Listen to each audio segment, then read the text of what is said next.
Welcome back. We jump into the Matador fan zone on 100.7 FM, and as I mentioned, a little bit different look with this one as well.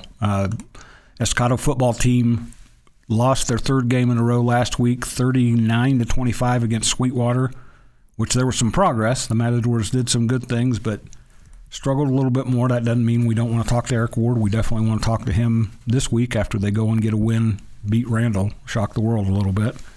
But I wanted to get a chance to bring in a couple of members of Estacado's boys basketball team, which has been good for years, and a lot has to do with the guy walking in right now, who's, I think, if my math is right, Tony Wagner is going into his 19th season as the head coach.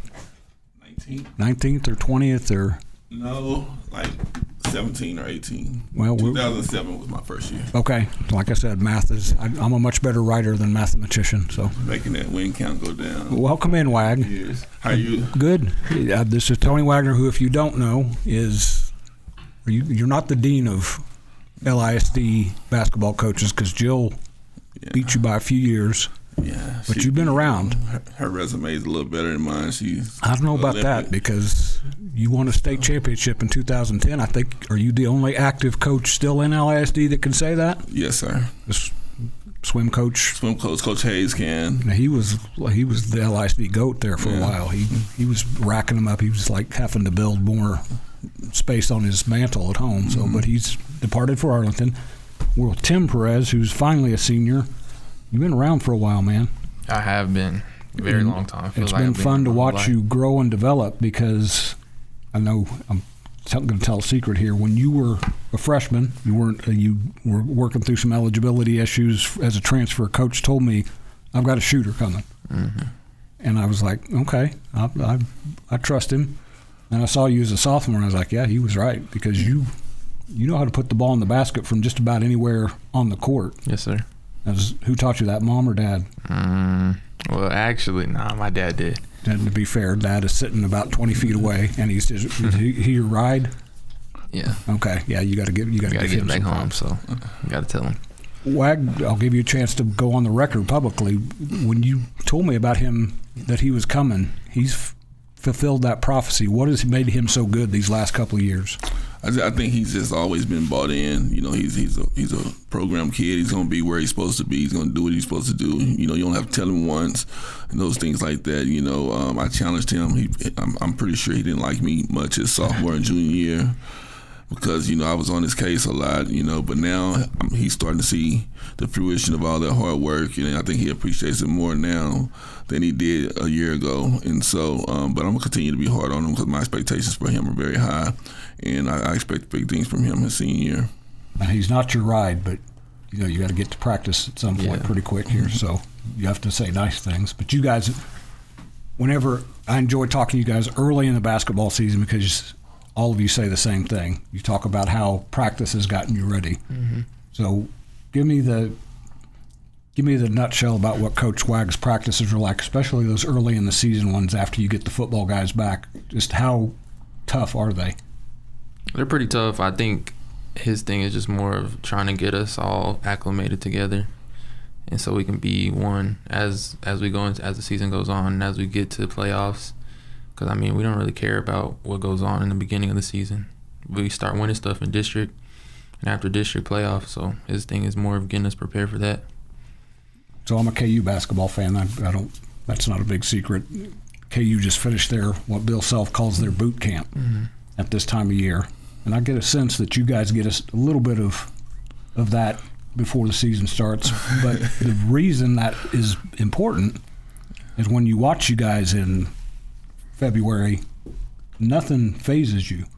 The speed of the game doesn't bother you guys. You guys know exactly what you need to be doing.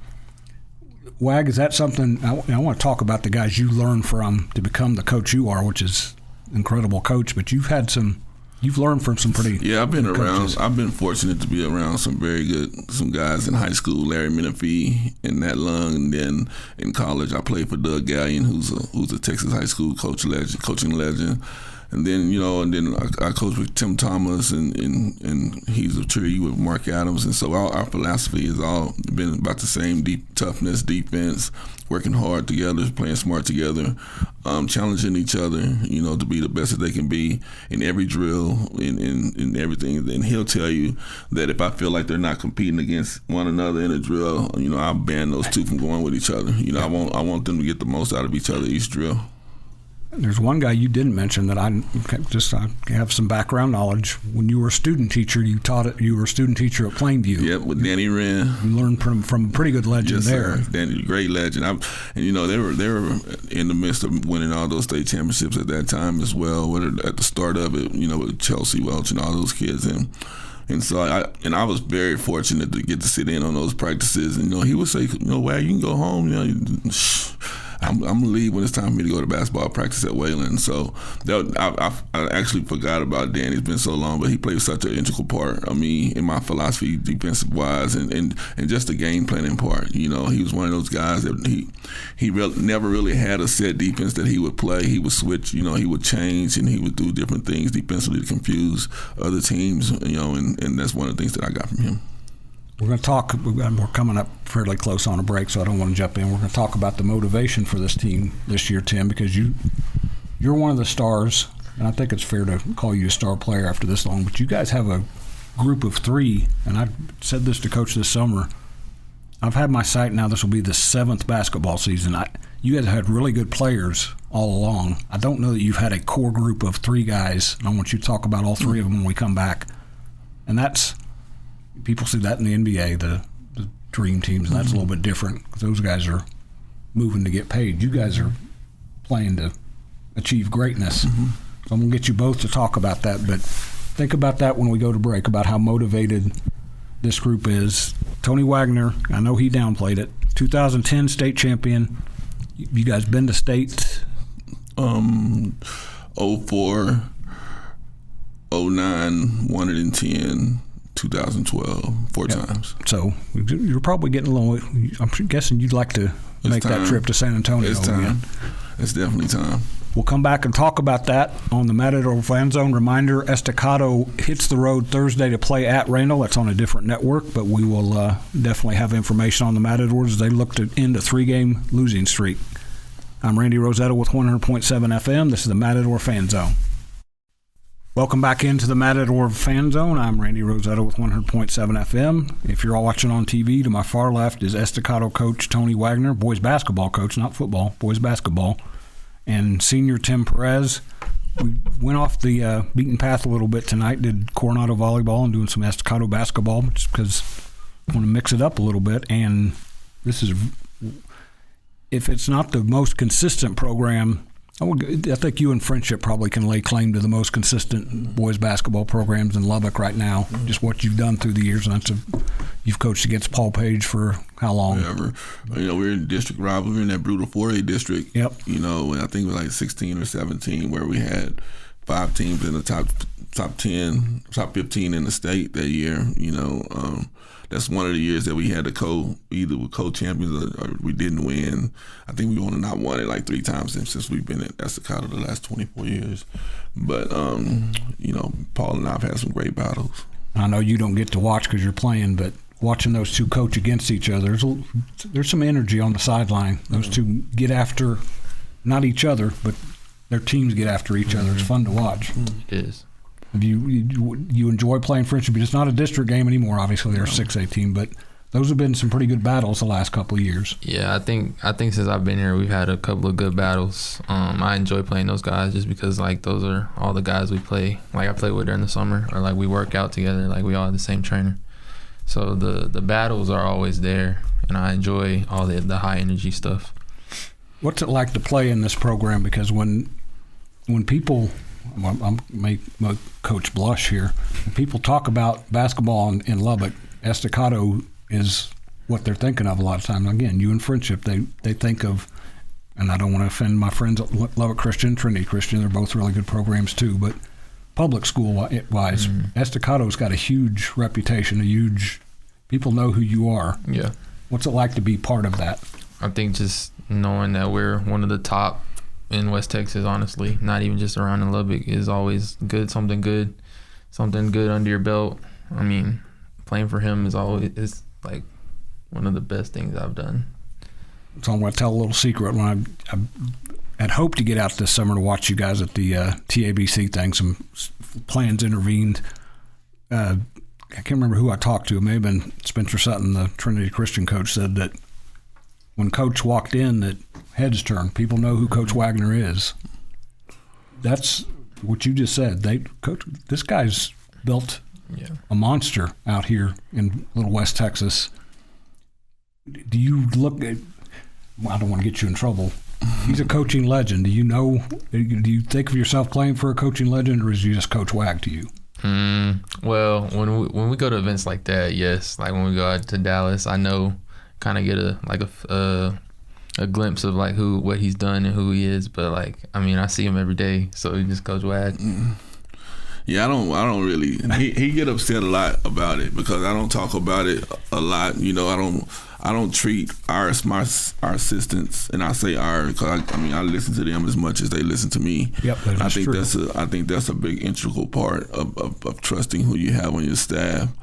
And so, you know, they would joke around, say, you know, you're the boss, you know, or something, and he'll tell you, I do not like that. You know, I want when we walk into rooms, I want people to appreciate our staff and the hard work that they do, because there's no way we could have the success that we have. You know, like I don't keep up with how many wins we have. Like, you know, that we'll get that little brochure every year, and I was like, well, Coach, where was it at last year? You know, I'm not one of those kind of guys. I just, you know, my biggest focus is, you know, I think my biggest flex is our kids 3 years after they graduate high school, not while they're playing for me. You know, we had a kid that just graduated from Tech in 2 years, DeLorean Gordon, you know, and I mean, he's not even 22 years old. He's not even 21, I don't think. I think he's like 20. He just turned 20.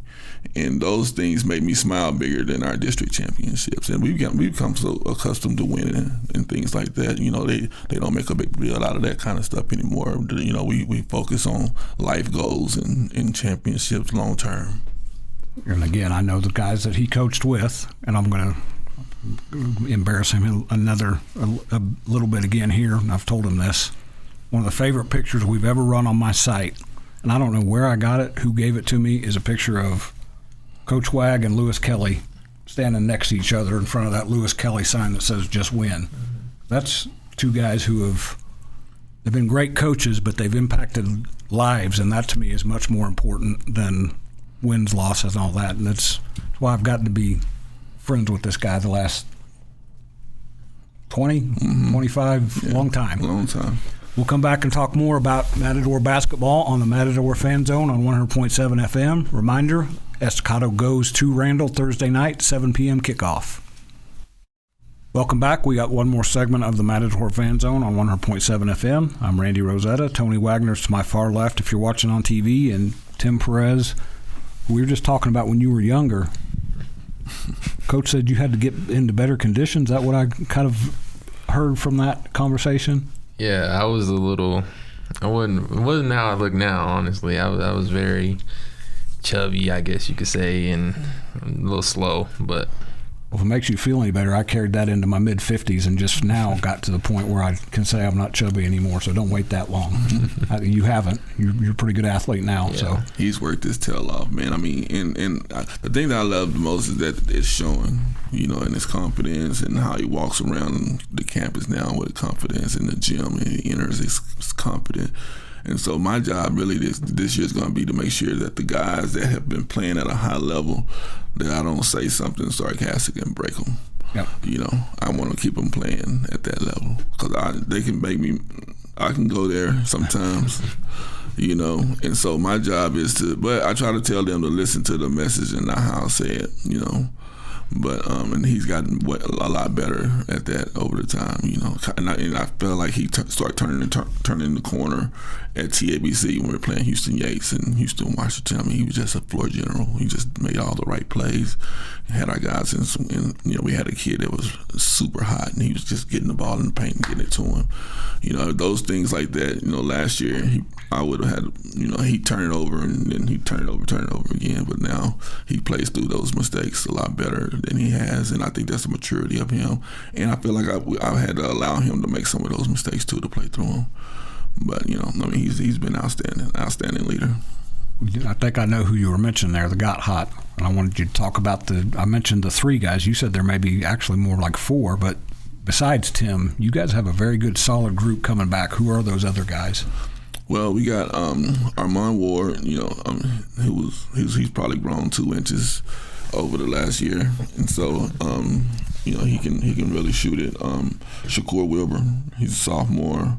You know, I'm about to say choke him out on live TV, but if I don't, you know, if he makes it through, I think he has to have a chance to be one of the better ones to come through. You know, like he's like Tim and the rest of those guys. He works really hard. And then, you know, Moses. I think Moses has 5 offers right now, and he's worked. I mean, those were the guys that showed up every day too. And Moses is a unique kid that he didn't play basketball for a while. Well, he played. He didn't play organized like he's doing now until probably 8th grade, 9th grade. You know. Soccer? Well, he went to Rise Academy. Okay. And so they don't have, they have a basketball team, but what they do is they combine all the kids that can play in the school. Like, if you can play, they put you on the team. Okay. And they just go out and play like these little Christian teams and little charter schools around here. So he struggled a little bit too his freshman, sophomore year. Yep, because, you know, I mean, it's just one of those things where he goes from not being fussed that much to told, you know, you think you're better than what you really are right now. And so, but he worked through it, you know, and went down this weekend and picked up 3 offers while he was at this showcase. And so, I mean, the work is showing. They've done everything that they're getting right now is because of what they've done all summer, and it was tough. I mean, I'm not going to sit here and act like it wasn't. And the thing that strikes me about you guys is you have all the parts in place. You had them last year, just needed to gain experience. Ran into a hot shooter from Decatur. Ended your season a little quicker than you thought, Tim. But how good can you guys be? You've had a great summer. How much of a challenge is that to take now into October, November, December? Just knowing that everybody's still coming for Estacado. We're going to get everybody's best game, but like also we got to focus on our goal, which is state, and it's never not been state. So just staying within our team, what we do, not really focusing on what's going on outside and focusing on our goal.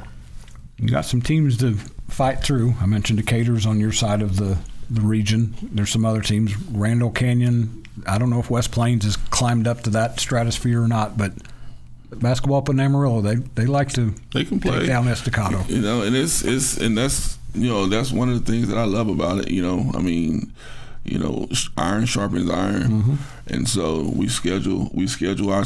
You know, I look at our district schedule, basketball schedule, and then I look at our basketball schedule. There's no comparison to the teams that we play against and compete against, and I think that's why later down the road we're a little better prepared than most of our kids have faced that type of competition. And we were playing a tournament in Dallas. We were the only 4A team in that tournament, and so I think that's part of the process. And that process gets going for real in a few months, or not in a few weeks, really. This is Randy Rosetta with the Matador Fan Zone.